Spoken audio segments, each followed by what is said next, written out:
আমি তোমার বাচ্চার মা হতে চলেছি। হ্যাঁ? কি হয়েছে বেবি, তুমি খুশি হওনি? না না বেবি, আমি তো খুবই খুশি হই। তুমি চোখ বন্ধ করো, এই খুশির খবরের জন্য তোমাকে একটা গিফট দিব। হ্যাঁ, চোখ খুলবো বেবি? হ্যাঁ খোলো। হ্যাঁ, হ্যাঁ, চলে গেছে আপদটা। হ্যাঁ, হ্যাঁ। চিত্রগুপ্ত, এই মেয়েটাকে স্বর্গে নিয়ে যাও। জি মহারাজ। দাঁড়ান মহারাজ, আমার মতো নিষ্পাপ মেয়েরা ওই কুত্তার শিকার হতে থাকবে। মহারাজ, ওকে শাস্তি দেওয়ার জন্য আপনি একটা কিছু করে। হ্যাঁ মহারাজ, দুনিয়াতে তো আপনার উপরেই ভরসা রাখে, কিছু করতেই হবে। ঠিক আছে, ওই দুষ্টুকে আমি শিক্ষা দিয়েই ছাড়বো। এখন যদি একটা মেয়ে পেয়ে যেতাম তাহলে কতই না মজা হতো। দুষ্টু, আমি এটা কখনোই হতে দেব না আর। হ্যাঁ, আরে মহারাজ, আপনি কেন আমাকে মেয়ে বানিয়ে দিলেন? যাতে তুমি এই দুষ্টু ছেলেকে প্রেমের ফাঁদে ফেলিয়ে এর জান নিয়ে চলে আসো, যাও।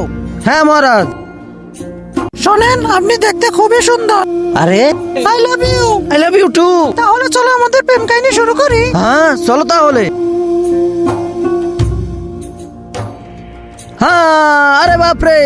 তার আগে যারা চ্যানেলটিকে সাবস্ক্রাইব করে দিবে তার মা বাবা যেন অনেকদিন বেঁচে থাকে, আর যারা ভিডিওতে লাইক কমেন্ট করবে তাদের মনের আশা যেন পূরণ হয়, কমেন্টে বলে যাও আই লাভ ইউ মা বাবা। আরে সাব্বাস চিত্রগুপ্ত, তুমি ওকে মায়া জালে ফেলিয়ে ওর গলাটা কেটে ফেলেছো।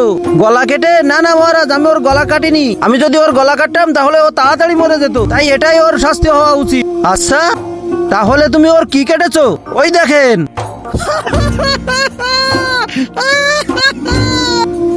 আরে বাহ চিত্রগুপ্ত, একে তুমি তো খুব সুন্দর সাজা দিয়েছো। ও জীবনে কোনোদিন কোনো মেয়ের দিকে চোখ তুলেই তাকাবে না।